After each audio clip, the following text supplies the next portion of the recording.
نحمده ونصلي ونسلم على رسوله الكريم اما بعد فاعوذ بالله السميع العليم من الشيطان الرجيم بسم الله الرحمن الرحیم. بھائی طلاق جو ہے یہ میاں بیوی کا ذاتی معاملہ ہے.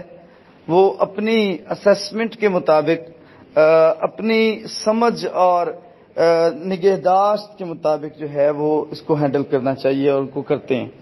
مثلا کہ اگر اس کو کوئی تکلیف ہے شوہر کو اپنی بیوی سے وہ شیئر کرتا ہے، بیوی کو کوئی تکلیف ہے تب وہ خلا لے سکتی ہے. حدیث رسول ہے بلا وجہ اگر کوئی شخص اپنی بیوی سے یہ بیوی اپنے شوہر سے خلے کا تقاضا کرتی ہے تو اللہ تبارک و تعالیٰ نے ایسے لوگوں کو ملعون قرار دیا. بلا وجہ کوئی وجہ اور ریزن نہیں ہے اور انہوں نے گھر توڑ دیا ہے.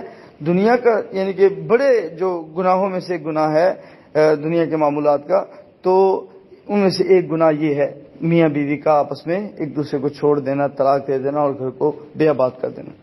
تو میرے بھائی دوسری بات یہ ہے کہ اب زبردستی کوئی انگوٹھے اور سائن کرواتا ہے. پہلی بات یہ ہے کہ ایسے ہوتا نہیں ہے، ایسے ہوتا نہیں ہے. لیکن اگر ایسا ہو بھی جائے تو پھر بھائی وہ طلاق ہو جائے گی. ٹھیک ہے، سائن اور انگوٹھے اگر مطلب وہ کر دیتے ہیں تو پھر وہ کسی کے کہنے پہ بھی اگر کر دیتے ہیں دونوں تو پھر وہ طلاق ہو جائے گی. اس کی جو ہے بطور مطلب استشہاد یہ بات ہے کہ بھئی کچھ چیزیں کراہتاً بھی اگر کر گزرے بندہ تو پھر وہ ہو جاتی ہیں. ٹھیک ہے، تو نبی صلی اللہ علیہ وسلم نے کراہتاً جو چیزیں ہیں ان سے بھی بچنے پہ جنتوں کی بشارت دی ہے. تو لیکن اگر اس کے باوجود بندہ کر گزرتا ہے پھر وہ گناہ گار ضرور ہے، اس نے کیا ہے، تو لہذا یہ طلاق ایسے ہو جائے گی. بارک اللہ.